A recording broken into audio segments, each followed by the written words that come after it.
ভাই এখন একটা বুকিং এসছিল ইন ড্রাইভে, সেটা হচ্ছে বিরাটি থেকে বারাসাত।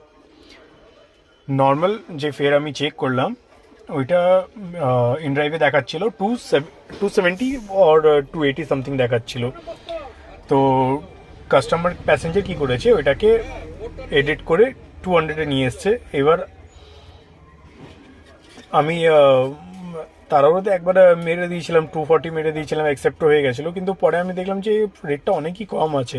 এই সন্ধেবেলা চেক করলাম ইন ড্রাইভে, আমি দেখলাম যে ভাই সত্যি অনেকই কম করেই করেছে। আমি ক্যান্সেল করে দিয়েছি। সেই প্যাসেঞ্জারটা আবার র্যাপিডোতে বুকিং মেরেছে, তখন 270 দেখাচ্ছিল, বুকিং হয়েছে 300-এ।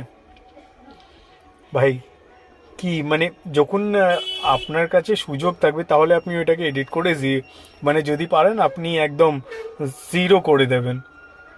আর যেখানে এডিট করার কোনো অপশন নেই, ওইখানে যা দেখাচ্ছে সেইটাই দিতে হবে। কি যে ভাই মানুষগুলো হয়, same person, same location, same drop, কিন্তু মানে এক জায়গায় 200 টাকা কোট করছে, এক জায়গায় 300 টাকা পে করছে। গজব ভাই।